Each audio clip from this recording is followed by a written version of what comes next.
But today I want to talk about the Irish fishing industry, or what is left of the Irish fishing industry. But the good news is there's something that we can do about it.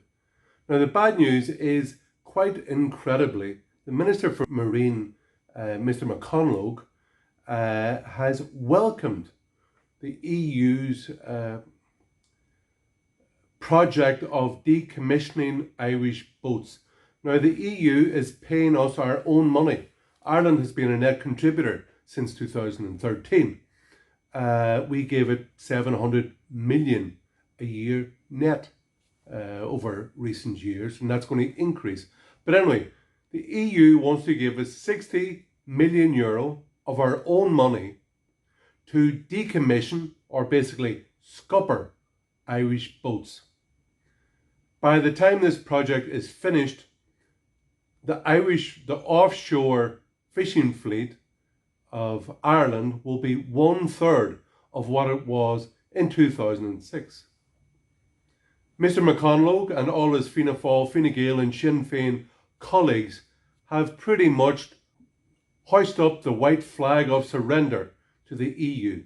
Because quite incredibly, at the moment, Irish fishermen get just 15% of all the quota of fish that are caught in Irish territorial waters, or the economic zone, which is 200 miles north, west and south of Ireland.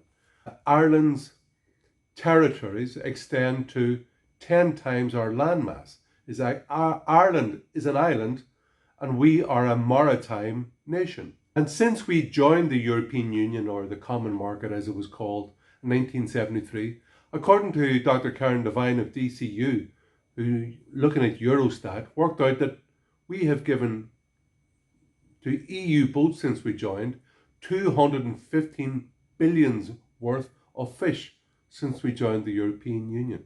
So Ireland is an incredibly wealthy country. But what can we do about it when we're in the EU? Nothing. Absolutely nothing. There's no use complaining to Minister McConalogue. There's no use getting on to Paddy McLaughlin of Sinn Féin and telling him to get on to the minister or arrange meetings in Brussels. Why? Because Ireland is subservient. Ireland must accept the crumbs that it's given from Brussels. Ireland has 1% of the vote at the Council of Ministers. That's where the common fisheries policy, that's where the quotas are agreed every year at the Council of Ministers. And Ireland has 1% of the votes and no veto.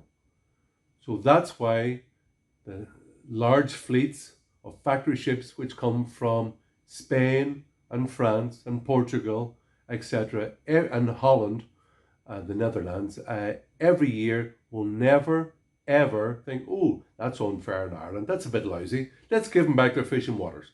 That'll never happen.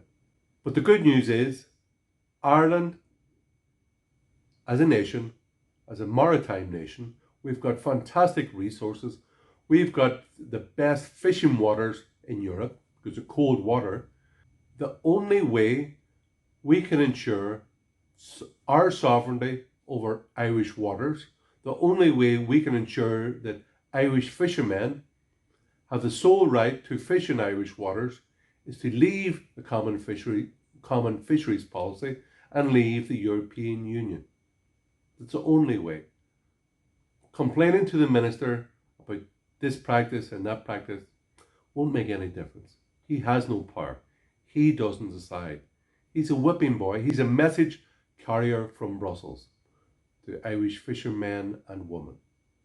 As I said, we have less than 1% of the votes where the decisions are made. So if you want Ireland to be a sovereign country, if you want Irish people, men and women, to decide our laws and have sovereignty and sole access to Irish fishing waters, we must vote for the Irish Freedom Party and we must campaign to leave the European Union and become a sovereign, independent country once again. Remember when we joined the EU, everybody was told, oh, we'll shaft the fishermen and the farmers will do very well out of it. Well, today in the Farmers' Journal, it seems that the EU using our money, of course, is going to pay every farmer €5,000 to cull cattle. So there's going to be a huge cull of the Irish cattle herd to do with this climate action change. So our fishing waters have already been decimated by EU boats. Now our agriculture industry is going to take an awful hammering, and that's before we get into the effect of the EU encouraged carbon tax, etc., etc. So if we want to take back control and sole access to our fishing waters, we must leave the European Union, and you must vote for the Irish Freedom Party, because we believe in a sovereign, independent Ireland which works for the benefit of Irish men and women. My name is Hermann Kelly. I'm president of the Irish Freedom Party, and oh yeah, it was my first job as an adult when I was 16, working on a fishing boat out of Greencastle. So in this instance, I've had a lot of experience over the years working on various fishing boats out of various ports. So in this one, I probably have more experience than all the TDs and ministers that you care to mention. Thank you for listening. Please subscribe to the channel.